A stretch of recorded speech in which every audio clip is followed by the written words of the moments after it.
you guys think that word means? Surely there was one person on this night of all nights that can tell us what the word collaboration means. Working together with somebody? Yes, working together. What were you going to say? Yes, that is a great word, and that is one that we use constantly. She said the word compromise. Collaboration in the theater, basically, you know, when I was in high school, I didn't do any theater at all. I honestly hadn't seen a Broadway show. I had no interest in it. And I played a lot of field talking, a lot of lacrosse, which helps when you're in New York, the way that you walk down the street, you know, with that kind of face on. So that was very helpful for me. And the thing that really was wonderful was the idea of teamwork. And so when I was conducting, I started conducting off-Broadway and on Broadway when I was 19 and 20. And I met someone from high school, and they said, "What do you do?" And I said, "I'm a conductor." And they said, "Which train line?" And I'm like, I know, right? Because I don't have any background. It's surprising, isn't it, that I'm in music? And so that the idea of collaboration is one that started for me in sports. The idea that, you know, when you're playing field hockey, it's very lonely and very tiring if you're the only one on the field trying to play there's a reason why there is a position, why some people stay close to the net, and some people run around, and other people stay on the sidelines eating orange slices. Everybody has their position. And it is very similar in theater. You cannot do it alone. And one of the greatest trainings I ever had was on all of these sports teams, because that's what you are. You're a team. And for me, the collaboration really is understanding that you have to fight for your vision and also be willing to fight for the vision of someone else's just as fiercely, so you don't get selfish. Because if you're going to do that, probably you should be writing a novel. And the very idea of writing a musical is there are a lot of people. And there are a lot of people who can make your work better, and there are a lot of people who can make your work worse.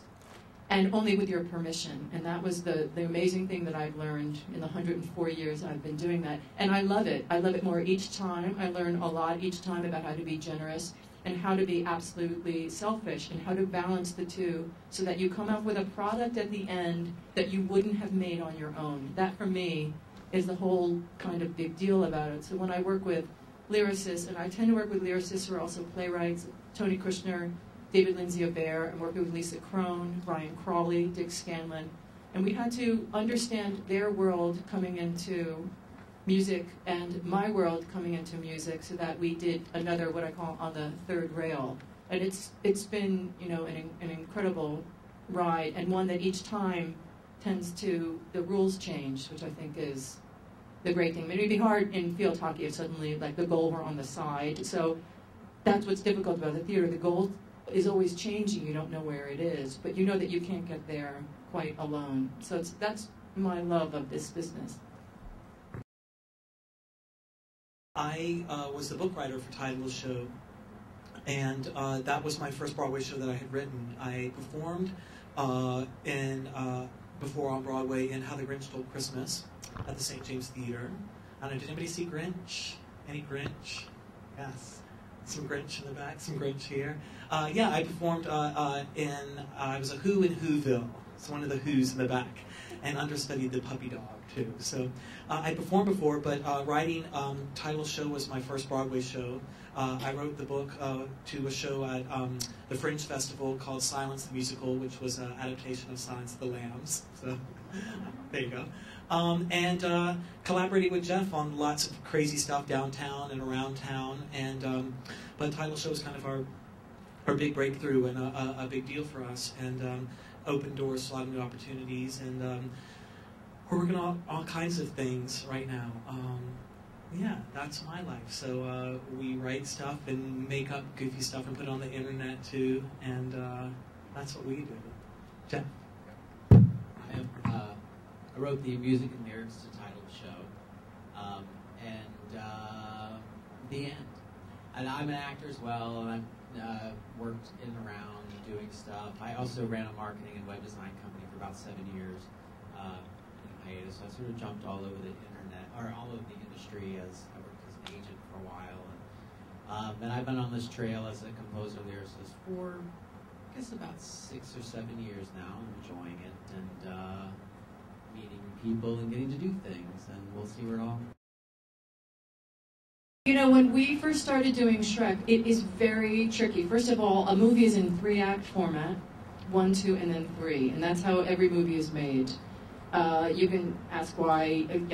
People are not often really sure. Musicals are almost undoubtedly in two-act structure. So right away you have a difference in where you go towards the first act. And generally the end of a first act of a musical in many plays end with a complication or with a penny drop moment or something that you have to contemplate and think about when you're buying your $5 Diet Pepsi out in the lobby. That's almost a given, and that sounds easy to do, but it's really difficult to do, especially from something that had a different structure. So that was number one. And number two was that we had to do with Bobby Lopez, late book president. We had to take characters who were drawn, and that sounds hard, and it was. And one of the reasons it is because in movies, not only do you have to physicalize them, they're already known, but you also have to know that when you see a movie that a lot of emotions are done in close-up and without language, because a movie is generally a director's medium, not really a writer's medium. And tons of storytelling is done in visuals. So if you watch the old Shrek movie, which I loved, and I never thought, I would be working on it, but you would close in onto his face and his eyebrows would go up, and that would be a lot of emotion that would get filled up, and there was no language. So then suddenly you had to take all of this behavior and put it on stage, and it's a classic fairy tale. So we did a lot of writing around the stories, and that's why I think we have maybe 20, I think we wrote about 50 songs for it. We did get some producers to come to the reading, which was in a church basement. And they loved it. The producers of Rent were, they said this is way underdeveloped. It's not what it could be, and it's certainly not ready to do as a Broadway show. But we'd be interested in developing it as a full-length theater piece if you will put aside your plans for a television show. And that was tough because I was getting very excited about maybe doing a television show. But then again, the producers of Rent, hadn't come up to me about anything else, so it was the best thing I was looking at, and so we decided to develop it for a full-length show. And instead of being kind of just funny and just satirical, this is our take on Sesame Street. This is a joke version of Sesame Street. We had that element of it, but we also developed the story and created emotional arcs for the characters. They start at one point, they learn something, and they end up through conflict and through solving their problems in a different place at the end. And that was the hardest work. We also at that point started to work with other people who were outside of our small circle, and that was a challenge because at this point we had been working for so long and felt so much ownership of Avenue Q that it felt strange to welcome other people into the circle and let them participate creatively. But it was a valuable lesson that in the theater you can't do everything yourself. I guess different things for different projects. Sometimes it starts in our brains when we've made up stuff. Sometimes people have approached us. Sometimes it's about creating, I think. Sometimes it's been about financial motivations for Jeff and I. Something that I don't know I would necessarily jump to do, but I'm like, I'll give that a try and to make a living. But I think it just, the honest answer, it can start like when I'm in the shower. It starts when I'm drifting off to bed. It starts when I'm in the bathroom. It starts when I'm on the treadmill. It starts when I see an old man eat a sandwich. Or a movie, or like a song. Like a million different things. So I kind of feel like my little creative feelers, are constantly like absorbing stuff that potentially becomes stories. And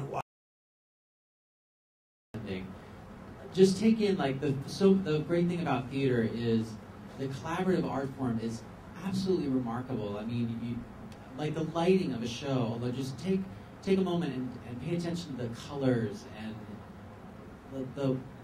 the shadows and how complex it is. Like, that's something, I don't have any idea how to do any of that. But in order for a musical or a play to have some sort of impact, there's this other artistic element that's buried inside of it, or completely